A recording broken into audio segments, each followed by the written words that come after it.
E nós, irmãos, iremos voltar à primeira carta do apóstolo Pedro, capítulo de número 5. Nós iremos ler vamos ler desde o versículo de número 5. 1 de Pedro, capítulo 5. Vamos ler do versículo 5 até o versículo de número 11.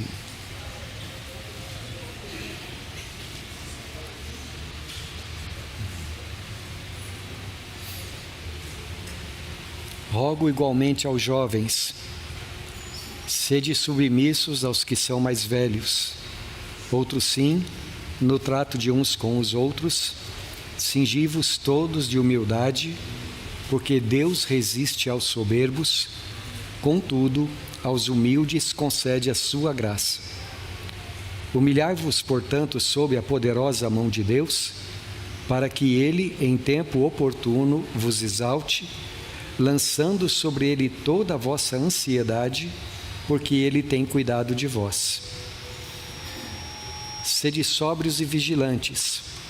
O diabo, vosso adversário, anda em derredor, como leão que ruge procurando alguém para devorar. Resistir-lhe firmes na fé, certos de que sofrimentos iguais aos vossos estão se cumprindo na vossa irmandade espalhada pelo mundo. Ora, o Deus de toda a graça, que em Cristo vos chamou à sua eterna glória, depois de terdes sofrido por um pouco, Ele mesmo vos há de aperfeiçoar, firmar, fortificar e fundamentar. A Ele seja o domínio pelos séculos dos séculos. Amém. Até aqui, meus amados irmãos. Hoje, para nós, cristãos do século XXI, a imagem de um leão, quando nós falamos a respeito dela, geralmente é agradável para nós. Existem até muitas Bíblias impressas que têm na capa a cara de um leão. Aquele leão com uma juba bonita, farta, aquele olhar gentil, manso. A gente pensa nas crônicas de Nárnia, e especialmente para nós é uma figura interessante, porque a Bíblia diz para nós que Jesus é o leão da tribo de Judá. É o nosso rei vitorioso, o nosso protetor. E é uma imagem claramente correta. Mas quando o apóstolo Paulo escreveu, ou melhor, quando Pedro escreveu, para os crentes daquela época e também para os crentes de hoje, a figura do leão nem sempre deve trazer para nós uma imagem amistosa. O apóstolo Pedro, aqui no texto que nós acabamos de ler, ele fala sobre um outro leão que existe. E este outro leão, ele não é nada manso, ele não é nada gentil, ele não é nada protetor. Ao contrário, o apóstolo Pedro diz assim: irmãos, fiquem firmes, vigilantes, porque vocês têm um adversário. O diabo, e a palavra aqui, adversário, significa aquele que se opõe a você. Você está tentando fazer alguma coisa e o seu opositor está ali, lutando contra você. Fiquem firmes e vigilantes, porque o diabo, o vosso adversário, ele está andando como um leão, procurando alguém a quem ele possa devorar. Quando nós lemos a respeito desta figura no sentido maligno no Antigo Testamento, nós, por exemplo, podemos nos lembrar de Davi, quando ele estava diante do rei Saul, e ele diz que, como pastor de ovelhas, às vezes acontecia dos leões atacarem o seu rebanho, e quando o leão vinha para despedaçar as ovelhas.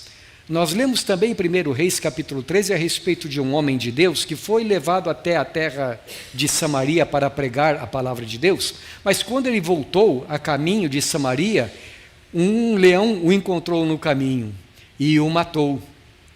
Quando Pedro escreveu esta carta, a imagem de um leão destroçando crentes era até, de certo modo, comum aos crentes, porque os irmãos sabem que no primeiro e no segundo séculos, muitas vezes os crentes foram lançados na arena contra os leões, para que fossem dilacerados para a diversão das pessoas más que viviam naquela época. Eram os jogos vorazes daquela época, não é? Então, quando Pedro escreve isso, ele fala de algo que os crentes sabiam bem que na prática podia ser uma coisa muito real. E Pedro, então, usa essa figura para falar a respeito do inimigo da nossa alma. Jesus disse em certo lugar que o inimigo vem roubar, matar, destruir, e é isso que o diabo quer fazer na vida dos crentes, destruindo a sua fé. Portanto, aqui neste texto, meus irmãos, quando o apóstolo Pedro está dando as suas últimas recomendações, os seus últimos ensinamentos a nós, ele fala: irmãos, pensem, lembrem-se de que vocês têm um inimigo que quer destruir as almas de vocês. E ele está por aí, andando por aí. Você lembra-se da história de Jó, não é? Quando um dia todos os filhos de Deus aparecem diante do Senhor e entre eles está alguém lá, o inimigo, Satanás. E o Senhor pergunta para ele: de onde você vem? E ele diz: eu estava rodeando a terra. Da mesma maneira como o diabo estava rodeando a terra naqueles dias, a gente se lembra quando lê esse texto, ele também está rodeando por aí, procurando alguém para derrotar. Você já viu um cachorro bravo? Já aconteceu de um cachorro bravo rosnar para você? Eu fiquei pensando em casa, se eu imitar um cachorro bravo lá na igreja, eu posso até assustar os irmãos, não é? Então é melhor não. Mas pensa num cachorro feroz, bravo, rosnando contra você. O diabo não é um cachorro bravo. O diabo é um leão. Um leão que dilacera as suas presas. Mas com isso, meus irmãos, Pedro e eu, ou o Espírito de Deus que fala através desse texto, não está querendo dizer que nós seremos dilacerados por Satanás.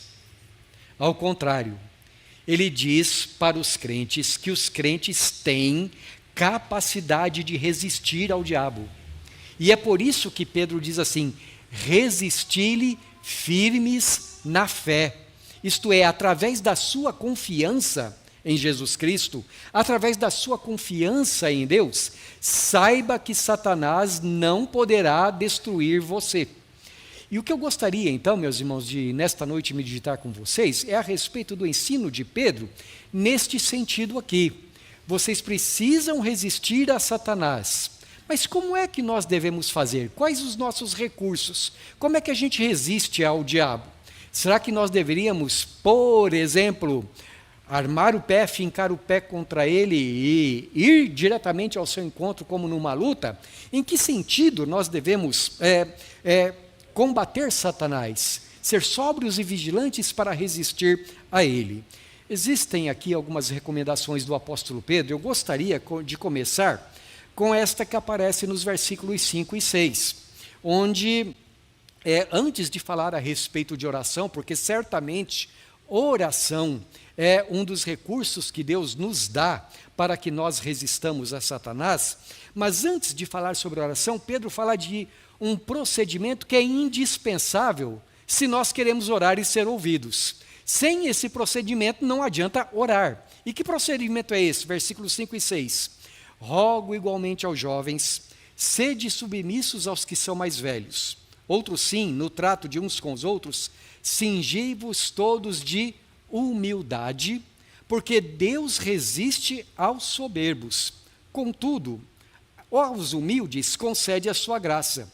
Humilhai-vos, portanto, sob a poderosa mão de Deus, para que Ele, em tempo oportuno, vos exalte. A primeira recomendação que eu quero destacar aqui do apóstolo Pedro, meus irmãos, que eu quero notar, é que ele diz que a humildade, a verdadeira humildade, tanto em relação uns com os outros, como cristãos, quanto em relação a Deus, é um elemento indispensável para que Deus atenda às nossas orações. Deus resiste aos soberbos. Deus concede a sua graça aos humildes. Se uma pessoa diz que é humilde diante de Deus, pressupõe o apóstolo Pedro, ela também será humilde nos seus relacionamentos, no relacionamento com o seu próximo. Se uma pessoa se diz serva de Deus, mas no relacionamento com o seu irmão é uma pessoa orgulhosa, a sua humildade é uma farsa, é uma coisa que não existe. Então, o relacionamento de humildade uns com os outros e com Deus é aqui, de acordo com o apóstolo Pedro, é um requisito indispensável. O Senhor Jesus nos ensinou: venham e aprendam comigo que sou manso e humilde de coração. Já o diabo é o contrário de Jesus. O diabo, qual foi o primeiro pecado dele? Foi justamente o pecado da soberba. E então nunca uma pessoa está tão perto do diabo, nunca uma pessoa está fazendo tanto a vontade do diabo, como quando o seu coração é governado pela soberba, porque ela está com uma atitude completamente oposta ou contrária ao Espírito do Senhor Jesus Cristo. Então o apóstolo Pedro, ao falar sobre os sofrimentos dos crentes, ele diz que o crente não pode ter um coração motivado pela soberba, porque senão ele não consegue resistir ao diabo. Eu penso, meus irmãos, que o apóstolo Pedro bem sabia do que ele estava falando. O apóstolo Pedro diz aqui que todas as perseguições pelas quais os crentes passavam, por trás das perseguições, dos sofrimentos que eles tinham, eles podiam não somente ver a mão de Deus fazendo com que eles crescessem espiritualmente, mas também a mão de Satanás querendo destruí-los. Então fiquem alerta, diz o apóstolo Pedro. Mas Pedro sabia o que são os ataques de Satanás? Na própria experiência dele. Por exemplo, a Bíblia diz em Mateus capítulo 16, que certa ocasião, Jesus e os discípulos dele estavam numa região chamada Cesareia de Filipe, e o Senhor Jesus perguntou para eles: o que as pessoas dizem, ou quem as pessoas dizem que eu sou? Os discípulos responderam: uns dizem que é Jeremias, outros dizem que é João Batista, ou algum dos outros profetas. E vocês? Perguntou Jesus. E Pedro respondeu: Senhor, tu és o Cristo, o Filho do Deus vivo. E Jesus disse: Simão Pedro, isso que você acabou de falar não foi carne e sangue que te revelou. Você é um homem abençoado, porque Deus é quem mostrou isto para você. E disse mais a Pedro: olha, eu digo que você é pedra, e sobre esta pedra eu edificarei a minha igreja. Desde aquele momento, diz o texto de Mateus, Jesus começou a dizer aos seus discípulos que ele iria para Jerusalém, que ele sofreria na mão dos principais líderes espirituais, ou religiosos, melhor dizendo, em Jerusalém. Lá ele seria crucificado e ressuscitaria ao terceiro dia. E aí esse homem, Pedro, o homem para quem Deus tinha trazido revelações do Espírito Santo, diz o texto, começou a repreender Jesus. Porque você sabe, ele era uma pessoa cheia do Espírito Santo, então ele podia até repreender Jesus.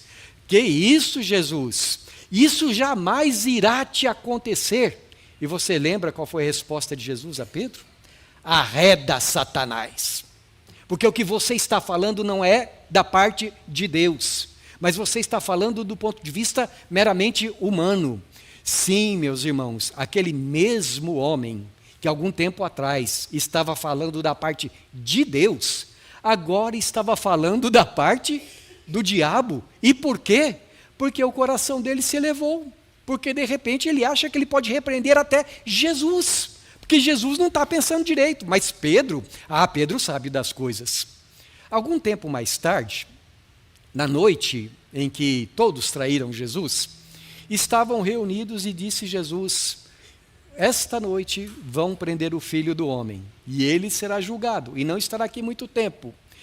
E olha para Simão Pedro e diz: Simão, Simão, Satanás vos requereu para vos peneirar, como quem peneira o trigo.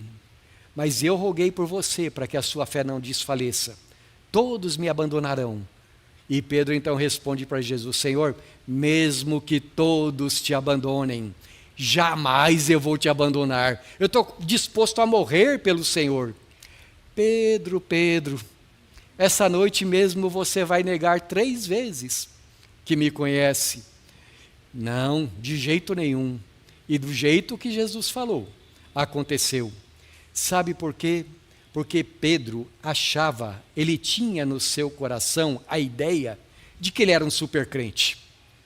Tempos mais tarde, Pedro estava na igreja de Jerusalém e aparece ali um casal de membros da igreja. E esse casal havia vendido um terreno. E eles então pegaram parte daquele lucro que eles tiveram e disseram assim: vamos dar na igreja, mas quando a gente chegar na igreja, o marido e a mulher, o casal de crente combinando lá em casa, né? Quando a gente chegar na igreja, a gente fala que está entregando tudo. Eles precisavam dar um tostão? Não precisavam dar nada. Mas eles disseram assim: olha, vamos falar na igreja que a gente está dando todo o produto da venda. E aí Pedro, que já bem conhecia as artimanhas de Satanás, ele olha para o marido e diz: Ananias, por que Satanás encheu o teu coração? Por que você está mentindo ao Espírito Santo? Você não está mentindo para homens, você está mentindo para Deus. Você percebe como Pedro ficou craque no discernir as artimanhas de Satanás? Então quando Pedro diz assim: olha, tome cuidado, porque o diabo, ele anda em derredor. Pedro sabia de experiência própria, o diabo tinha sido andado a própria vida dele. O Satanás tinha tentado a própria vida dele, e se não fosse a graça de Jesus, Pedro teria caído miseravelmente. Então ele diz: meus irmãos, fiquem atentos, mas a primeira coisa que vocês precisam fazer, sejam humildes uns com os outros, porque a soberba dá lugar ao diabo. Porque a soberba dá oportunidade para o diabo estragar a tua vida. Irmãos, nós temos que tomar cuidado com muitas coisas que o diabo faz. Por exemplo, está escrito no Apocalipse que o diabo é acusador. Aliás, a própria palavra diabo já quer dizer isso. Acusador, maldizente. Né? A palavra Satanás quer dizer adversário. E outras palavras que são usadas nas Escrituras, por exemplo, o tentador, ele nos tenta.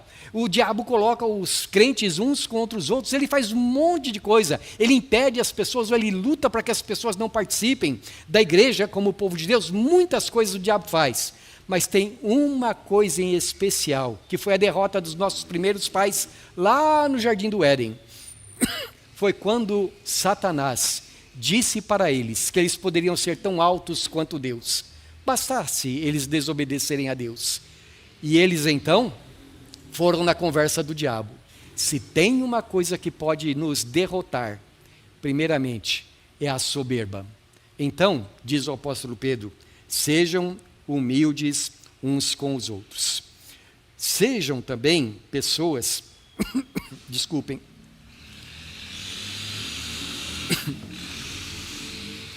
sejam pessoas que resistam também a Satanás com oração. Veja os versículos de número 6 e 7, agora novamente.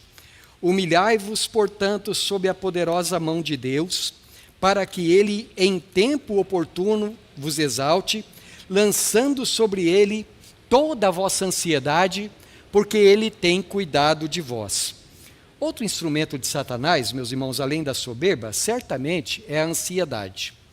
Eu não estou dizendo que necessariamente a ansiedade seja pecado, porque há, em certo sentido, uma razão para tudo aquilo que possa nos deixar ansiosos nesse mundo. O que deixa a gente ansioso? O que comer, o que beber, com que nos vestirmos, o que vai acontecer amanhã. Né? Essas coisas muitas vezes nos deixam ansiosos, e isso, meus irmãos, a gente pode dizer, até certo ponto é uma coisa natural, e a gente precisa ter. Porque se eu, por exemplo, não pensar que eu tenho que comer, eu não vou querer trabalhar, não é? Entre outras coisas. Então, certas ansiedades nos impulsionam. Agora, isso não quer dizer que as ansiedades tenham que nos controlar, tenham que dominar sobre nós. Falando assim de um modo bastante simplista, não é? Eu posso dizer para os irmãos que a ansiedade ela pode acontecer por causa das necessidades humanas mais legítimas, daquilo que nós precisamos mesmo, como essas coisas que eu acabei de mencionar. Mas também a ansiedade, às vezes, pode acontecer por alguma preocupação infundada. Outro dia eu estava conversando com um menininho, eu achei tão bonitinho o jeito dele, 9 anos de idade, e ele me diz assim: eu preciso controlar a minha ansiedade. Eu falei: o vocabulário dessa criança está bastante elevado, não é? Mas ele continua a me explicar. Eu perguntei para ele: por que você fica ansioso? E ele disse: é porque às vezes eu fico preocupado, eu fico com medo de coisas que podem acontecer, mas que eu sei que não acontecem e nunca acontecerão. Mas ainda assim, quando, por exemplo, eu ando no escuro, eu fico ansioso, não é? E eu continuei a conversar com ele, eu falei: mas o que tem no escuro? Ele falou para mim: para, eu não quero nem saber o que tem no escuro. Eu achei tão bonitinho, meus irmãos, o jeito dele falar as coisas, dele explicar, dele confessar, porque fiquei pensando assim, de certo modo, toda a nossa ansiedade é por medo do escuro. Isto é, a gente não sabe o que vai acontecer. A gente fica imaginando coisas que estão acontecendo. Nós ficamos preocupados com coisas que não são reais. E aí então a gente fica com medo do escuro, não é? A Bíblia não diz, meus irmãos, que ficar ansioso por si só seja uma coisa pecaminosa. Às vezes, uma pessoa fica ansiosa porque tem algum problema de disfunção hormonal, e os hormônios dela, então, deixam ela ansiosa, não é? Às vezes, algum outro tipo de enfermidade, às vezes, algum trauma, faz com que as pessoas fiquem ansiosas. Mas o que eu estou querendo dizer é que, se por um lado a ansiedade é inevitável, por outro lado a Bíblia diz que nós podemos lidar com a nossa ansiedade, que existe alguém que nos ajuda com a nossa ansiedade. Andar no escuro pode ser uma coisa perigosa, sim, não é? Eu me lembro que uma vez lá em Itapetininga eu estava andando no escuro, bati o pé na ponta da cama e quebrei o meu artelho, o dedinho menorzinho do pé. Andar no escuro é uma coisa perigosa. Mas e se você estiver andando no escuro com aquele que é a luz da tua vida? E se você tiver o coração iluminado pela palavra, que é lâmpada para os pés e luz para o seu caminho, então você anda com alguém que pode te ajudar a vencer as ansiedades. De tal modo que Satanás não vai ter domínio sobre o teu coração, a tua mente. Não estou dizendo, meus irmãos, que seja uma coisa fácil a gente andar sem ansiedade nesse mundo, mas o que eu estou dizendo é que nós temos alguém para andar conosco nas nossas lutas, nas nossas ansiedades, nas nossas tribulações, sobre quem nós podemos lançar todas as nossas ansiedades. E para ele não tem nada que seja pequeno demais, não tem nada que seja insignificante na nossa vida. Assim como quando eu estava falando para aquele menininho, ele me disse: eu tenho medo de andar no escuro. Sim, para mim, andar no escuro é uma coisa insignificante. Mas ele estava falando sério. Então eu levei a sério o que ele estava falando. Deus nos leva a sério. Quando a gente fala das nossas dificuldades para Ele, por menores que sejam, lance sobre Ele a sua ansiedade, porque Ele tem cuidado de você. Ore, coloque tudo em oração diante do Senhor.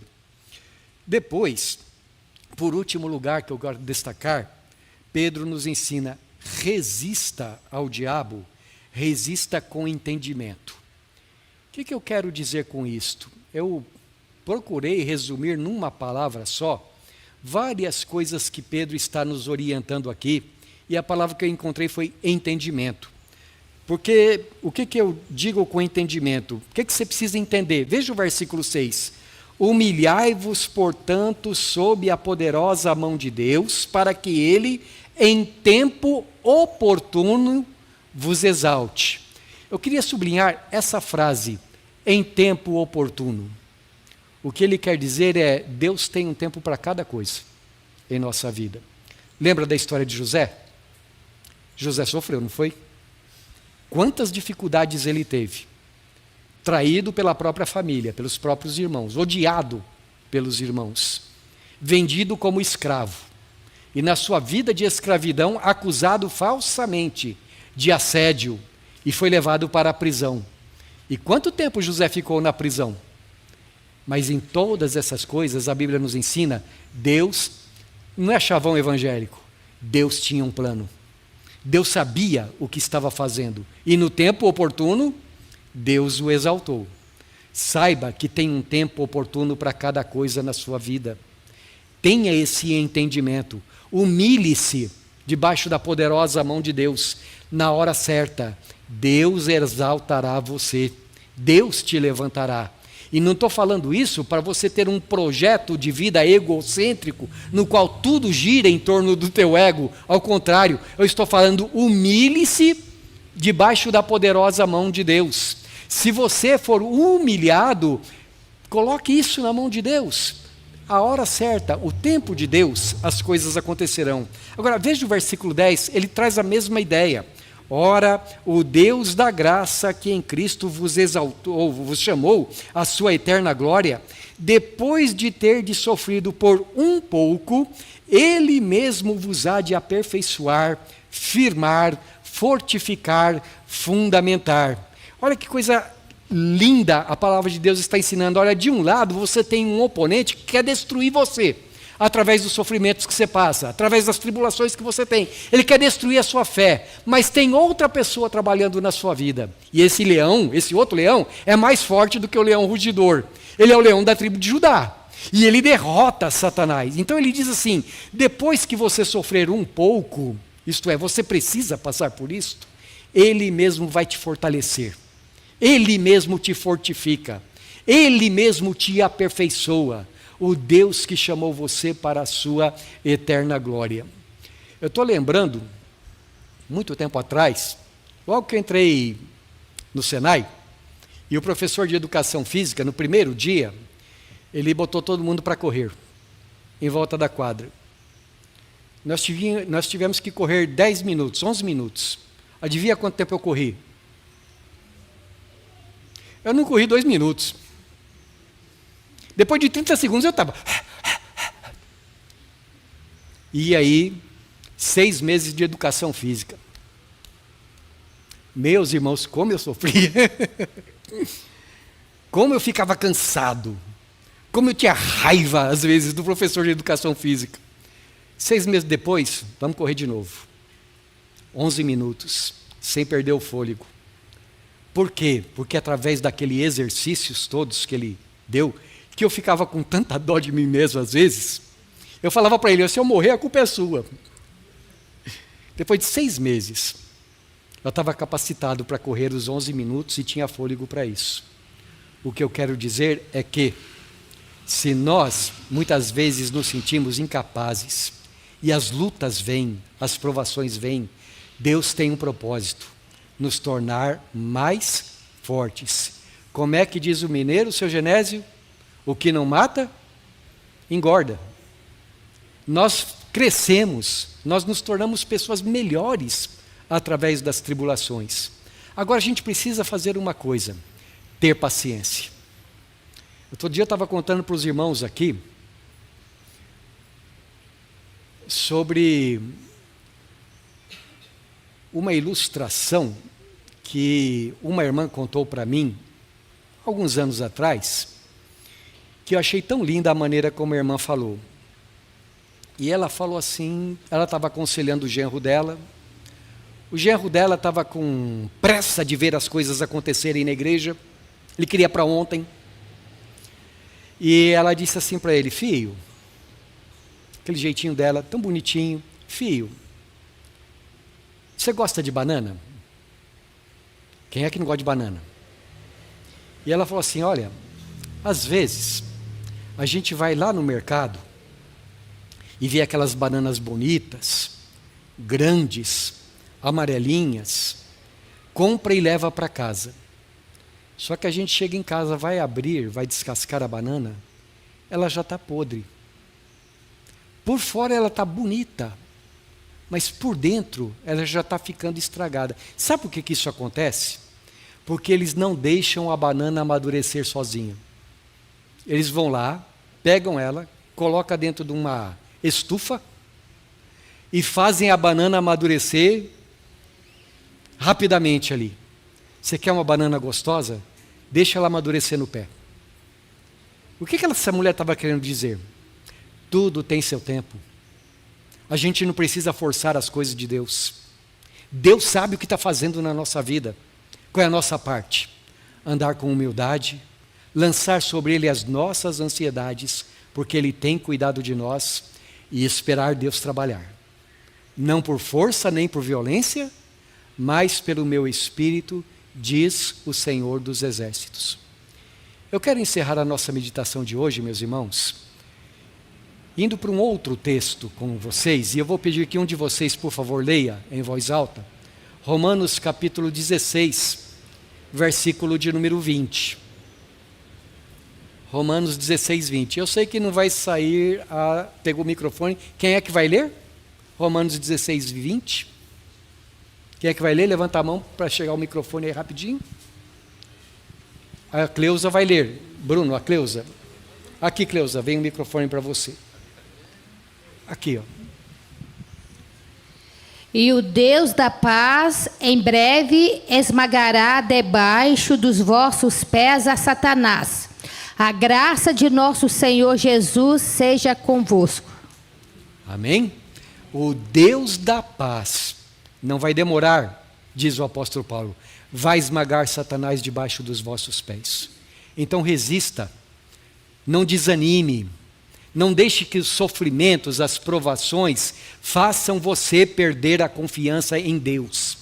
Não deixe que Satanás faça o seu coração ficar amortecido. Resista firme na fé.